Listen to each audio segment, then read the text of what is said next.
Albert Einstein once said, everybody's a genius, but if you judge a fish by its ability to climb a tree, it will live its whole life believing that it is stupid.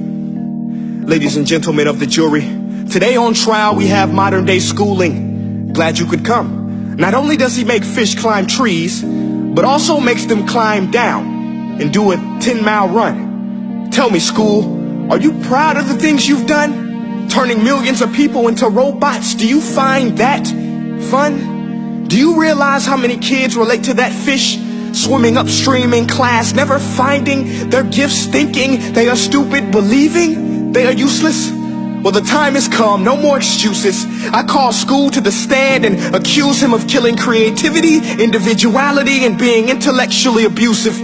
He's an ancient institution that has outlived his usage. So, Your Honor, this concludes my opening statement, and if I may present the evidence of my case, I will prove it. Proceed. Exhibit A. Here's a modern day phone. Recognize it? Here's a phone from 150 years ago. Big difference, right?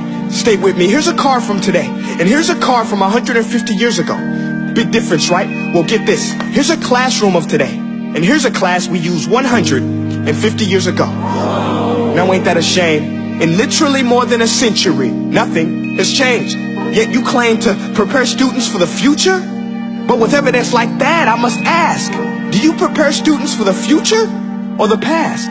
I did a background check on you and let the record show that you were made to train people to work in factories, which explains why you put students in straight rows, nice and neat, tell them sit still, raise your hand if you want to speak, give them a short break to eat, and for 8 hours a day tell them what to think. Oh, and make them compete to get an A letter which determines product quality, hence grade A of meat.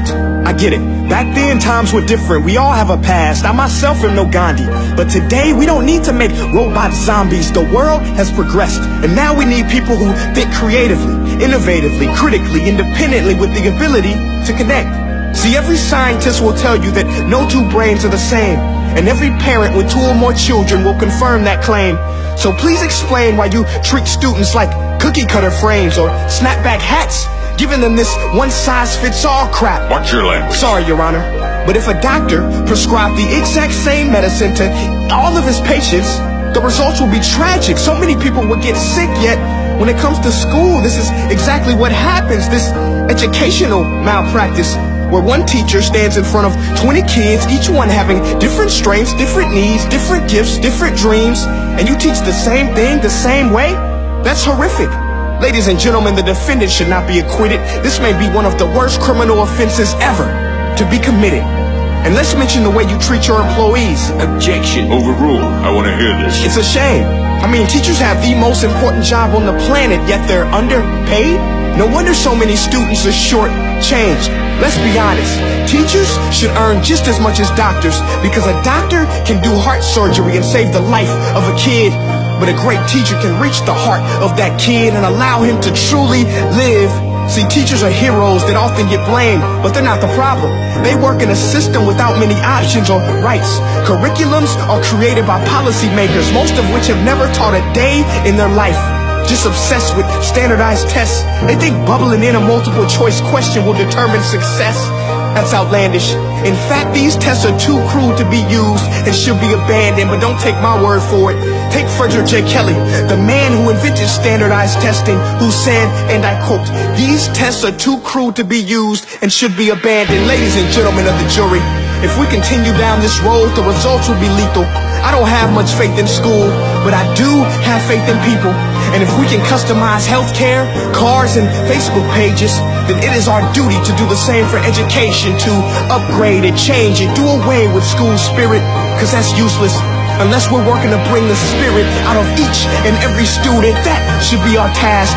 No more Common Core. Instead, let's reach the core of every heart in every class. Sure, math is important, but no more than art or dance. Let's give every gift an equal chance. I know this sounds like a dream, but countries like Finland are doing impressive things.